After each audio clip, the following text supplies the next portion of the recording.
Lorsque je l'ai vu, la terreur m'a submergé. Le 6 novembre, le directeur de l'école catholique de Camden a convoqué les parents de Diego Spirito parce que leur fils avait apporté un oiseau mort dans son sac à dos. Le jeune garçon a répondu à toutes les questions avec désinvolture et il a affirmé que l'oiseau était un cadeau de son ami géant et invisible. J'ai lu quelque part que lorsqu'une personne n'a nulle part où aller, cela signifie qu'elle est sur le point de mourir. D'une certaine façon, j'avais l'impression d'être dans la même situation. J'avais déjà compté toutes les fissures du plafond. 11, 12, 13, et l'aiguille de cette satanée horloge qui ne bougeait pas. Une voiture de police est passée dans la rue, toute sirène hurlante. Cela n'avait rien d'inhabituel dans cette ville. Au moins les sirènes venaient rompre le silence. Le moment était venu. J'ai bondi de mon lit et je suis sorti sur le balcon. Je me tenais en face d'un bâtiment gris, extrêmement haut. Les fenêtres vides semblaient me fixer avec désespoir. En fin de soirée, une jeune femme apparaissait à l'une de ces fenêtres. Je ne connaissais pas son nom et j'ignorais qui elle était. J'aimais simplement la regarder, préparer le dîner, danser avec ses cheveux lâchés, caresser son chat et finalement tirer les rideaux. Puis elle disparaissait et le meilleur moment de ma journée prenait fin. Que faisait-elle derrière ces rideaux fermés? Peut-être qu'elle se sentait également seule dans cette ville. Peut-être qu'elle s'était tout simplement endormie. Quant à moi, je devais retourner dans mon petit appartement sale. Elle a également tiré les rideaux cette fois-ci et je suis resté seul avec mon insomnie. J'étais prêt à rentrer lorsque quelque chose d'étrange a attiré mon attention. Cette chose était tellement bizarre et tellement inhabituelle que je n'ai pas immédiatement compris qu'il s'agissait d'une créature géante qui semblait venue d'un autre monde. Elle rampait le long du mur du bâtiment opposé avec une agilité surprenante. En se déplaçant comme une araignée, elle adhérait sur la surface grâce à ses longs membres. De temps en temps, la créature s'arrêtait devant une fenêtre et regardait à l'intérieur. J'ai laissé échapper un râle étouffé. Ma gorge était tellement serrée par la peur que je ne pouvais même pas crier. Je ne pouvais pas bouger un seul muscle ou détourner mon regard de cette créature. Une pensée m'a traversé l'esprit. « Calme-toi, Pete. Tu es devenu fou. Voilà tout. » Mais cette idée ne m'a pas rassuré. J'étais si effrayé que j'ai trouvé la force de rentrer dans mon appartement en courant. Je me suis précipité dans mon lit, je me suis glissé sous les couvertures et je suis resté allongé jusqu'au matin. Je me suis efforcé de sortir du lit aux premières lueurs de l'aube. Comme chaque matin, je me suis réveillé complètement épuisé. Cependant, ma fatigue a laissé la place au soulagement. J'étais vivant, j'avais survécu au cauchemar d'hier. Je devais juste essayer de répondre à la question suivante. Tout cela était-il réel ou étais-je vraiment en train de devenir fou? J'ai regardé prudemment par la fenêtre. Le bâtiment d'en face était gris comme d'habitude. Et il ne comportait pas la moindre trace de ce qui s'était passé la nuit précédente. Tout était normal. Étais-je le seul à avoir vu cette immense créature? J'ai préparé du café et j'ai décidé de me regarder dans le miroir pour la première fois depuis longtemps. Mes yeux étaient rouges et cernés et mes joues étaient creuses. Non, si je racontais ce que j'avais vu, les gens me prendraient vraiment pour un fou. T'as une sale gueule, mon pote, me suis-je dit. La journée est passée et à présent je fixais nerveusement l'aiguille de l'horloge. Je ne pensais pas à la jeune femme que je voyais par la fenêtre. Cette fois-ci, je comptais les minutes avant l'apparition du monstre. Je regardais attentivement dehors. Le quartier était anormalement calme, mais en dehors de cela, tout semblait normal. La jeune femme à la fenêtre fermait ses rideaux avant d'éteindre ses lumières. Tout s'est figé pendant une minute, et j'étais sur le point de pousser un soupir de soulagement, lorsqu'un membre gigantesque est apparu sur le toit de la maison voisine. La créature a rampé lentement sur le mur, et elle a commencé à regarder par la fenêtre, comme elle l'avait fait la nuit précédente. J'ai couvert ma bouche avec mes mains. Je voulais crier, comme les personnages de films d'horreur. Mon cœur battait à tout rompre dans ma poitrine.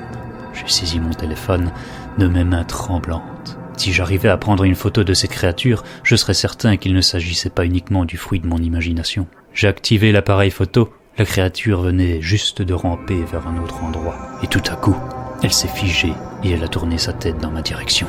J'ai reculé, mais je ne parvenais pas à détourner les yeux. La créature est descendue rapidement et elle a traversé la cour d'un seul bond, en parcourant la zone sans effort. La créature a disparu en quelques secondes. J'ai retenu mon souffle. C'était encore plus effrayant de ne pas la voir. À présent, elle pouvait être n'importe où. Alors que cette pensée effrayante s'imposait à moi, la créature est apparue juste en face de ma fenêtre. À la place des yeux, son énorme tête noire comportait des taches pâles et brillantes. Son regard était fixé sur moi. J'ai tiré les rideaux de mes mains tremblantes et je me suis écroulé sur le sol, juste à côté de la fenêtre. « S'il te plaît, va-t'en », me suis-je murmuré à moi-même. Après un certain temps, j'ai senti que la créature était vraiment partie.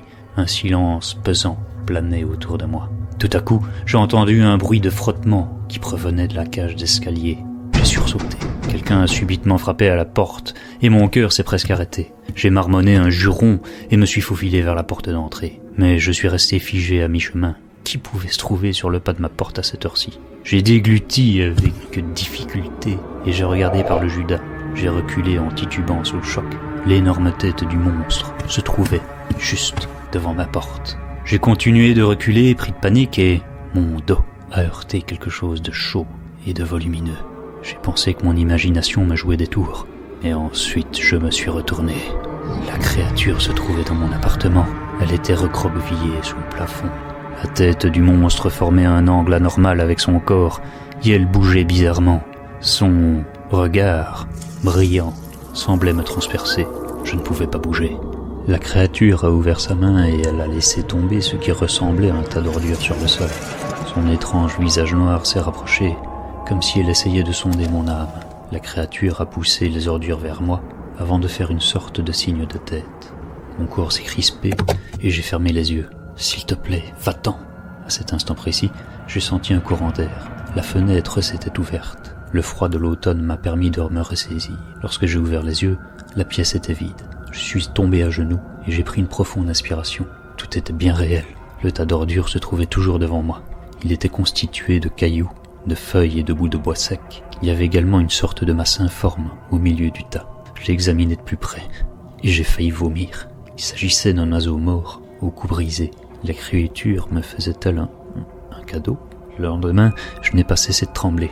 Je savais désormais que je n'avais pas simplement imaginé tout ça. Plus la nuit approchait et plus je sentais la peur m'envahir.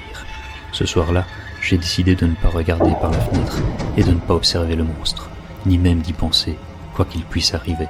Un bruit de grincement dégoûtant provenait de l'extérieur de la fenêtre. Il était interrompu de temps à autre par des coups persistants, assénés à la porte.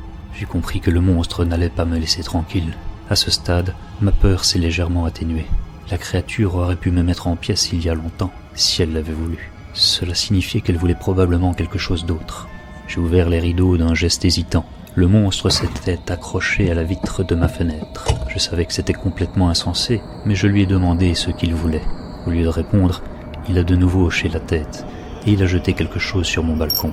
Puis il m'a fixé, comme s'il attendait une réaction de ma part. Je suis sorti sur le balcon, en me disant que j'allais certainement regretter ma décision.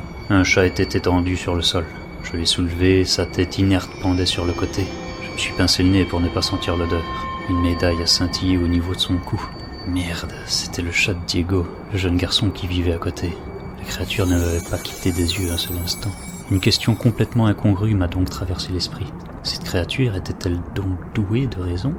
Sans vraiment réaliser ce que je faisais, j'ai froncé les sourcils et j'ai agité mon doigt en direction de la créature. « Ne fais pas ça!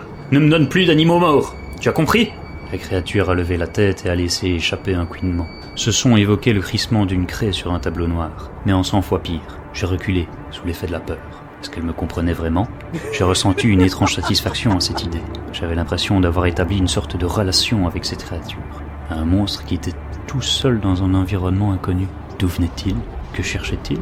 Mon regard s'est posé sur le chat mort et je me suis souvenu que cette créature pouvait quand même s'avérer extrêmement dangereuse. Puis j'ai eu l'impression de perdre pied. J'ai commencé à rire hystériquement sans pouvoir m'arrêter. Ma situation était tellement ridicule. Je vivais au 21e siècle. La solitude m'étouffait.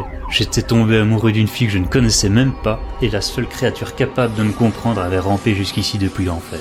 Une alarme de voiture a retenti dans la rue et quelqu'un a crié pour me dire que j'étais complètement fou. Je ne l'ai pas contredit. J'ai enveloppé le chat mort dans une serviette et je jetai un coup d'œil par la fenêtre en face de moi. La lumière avait été éteinte depuis longtemps. La créature a suivi mon regard et elle a laissé échapper un autre couinement strident, comme si elle éprouvait de la compassion pour moi. Je suis retourné dans mon appartement et j'ai tiré les rideaux. Le lendemain matin, j'ai emmené le chat à la périphérie de la ville et je l'ai enterré sur place. Malheureusement, j'ai aperçu Diego sur le chemin du retour. Il accrochait des affiches qu'il avait fabriquées pour son chat disparu. Une fois la nuit tombée, je suis retourné sur mon balcon. Mes insomnies allaient finir par me tuer un de ces jours. Mon regard fatigué était posé sur la fenêtre d'en face. Les lumières allaient bientôt s'allumer et mon cœur pourrait se réchauffer un court instant. Mais 1 minute s'est écoulée, puis 1 heure, et la jeune femme n'est pas apparue. Mon cœur s'est arrêté, je me sentais trahi. Une ombre familière rampait tout en bas. La créature déambulait dans le parking tout en se dirigeant vers mon appartement. Après quelques minutes, Le monstre était suspendu au-dessus de mon balcon. Je me sentais heureux de le voir, aussi étrange que cela puisse paraître. La créature a fait pivoter son cou, et sa tête géante s'est retrouvée juste en face de la mienne. J'ai gloussé, j'ai fermé les yeux. Un bruit sourd a interrompu ma rêverie. Ma gorge s'est serrée sous l'effet de l'anxiété. Une masse volumineuse était tombée sur mon balcon. J'ai ouvert les yeux, mais j'avais trop peur de regarder. Une étrange odeur a envahi mes narines. Cette senteur était sucrée et fruitée comme un parfum pour femme. J'ai baissé les yeux et j'ai poussé un cri d'horreur. Le corps inerte de la jeune femme qui habitait dans l'appartement d'en face gisait sur mon balcon. Une large entaille traversait son cou. Son visage était pâle et ses cheveux étaient emmêlés. J'ai laissé tomber ma tête entre mes mains. Une pensée effrayante m'a traversé l'esprit. Une femme morte se trouvait sur mon balcon et personne ne me croirait si je disais qu'elle avait été tuée par un monstre que j'étais le seul à voir. Qu'est-ce que t'as fait? Je vais avoir de gros problèmes à cause de toi. J'ai essayé de réfléchir pour trouver une solution. Mais à ce moment-là, la créature a soulevé le corps de la jeune fille par la jambe. Elle a ouvert son énorme bouche et l'a entièrement englouti. J'ai été pris de nausée. J'ai crié pour dire à la créature de partir et de ne jamais revenir. Elle m'a regardé d'un air suppliant comme un chiot désobéissant. Une alarme a retenti dans la rue, mais je m'en fichais complètement. Je suffoquais de colère. J'ai crié, hurlé, et soudain, le monstre n'était plus là. Il avait disparu dans l'obscurité, et je me suis retrouvé seul, à nouveau.